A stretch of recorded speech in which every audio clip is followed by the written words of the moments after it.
Winchester has always been an innovator. They've produced dozens of shotguns, rifles, and cartridges. And one of the big ones in 1873 was the 4440 Winchester, or the 44 Winchester centerfire. And that was a big change. It was a centerfire. Prior to that, the 44 Henry Flat was a weak rimfire cartridge. Well, they built a beefier rifle to handle it, the famous 1873. And that went on to be kind of a specialty rifle because of some certain accuracy parameters. What were those? Yeah, well, this isn't just any ordinary 1873. This is one of the coveted 1 of 1000s. And so when Winchester would take a 1 out of 1000s, they would send it out with the target that it produced a specifically accurate grouping. It's very, very accurate. And so because it was so accurate, they would outfit it with upgraded sights, checkered stocks, extra finish, make it a really deluxe firearm.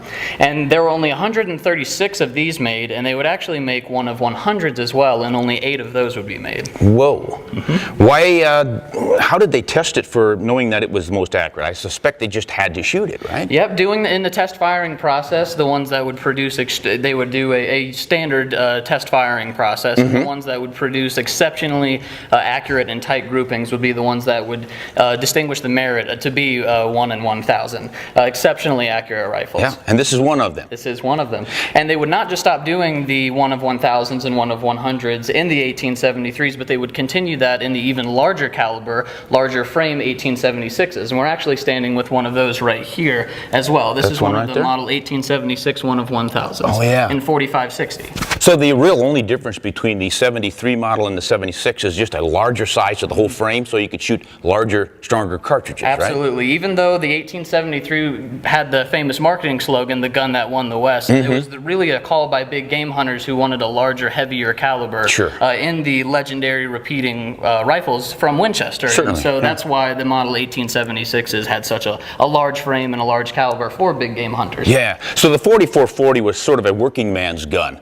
Cowboys loved it because they'd carry it on their horse pretty easily on saddle, scabbard probably, or have a saddle ring on it, but they could also carry a 6-shooter that was chambered for the same cartridge. Absolutely. Well, you can't chamber a 6-shooter for a 4570 or some other large, so if you were a serious big game hunter, that's when you wanted the 76, right? Yep, and in the 1876s, there will only be 54 of the 1876 1 of 1000s produced, and only 7 of the 1 in 100 1876. Wow, so they never made it to 1,000. No. It was 1 of a 4, lot fewer.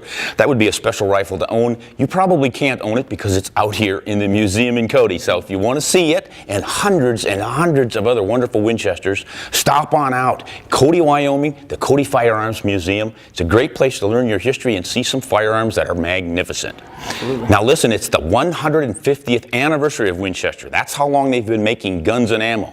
So if you like to find out about your history and get a feel for how these rifles were designed and developed, in addition to coming out here, you can stay home, get online, go to winchester.com and check out your history there. It's a great place to get started.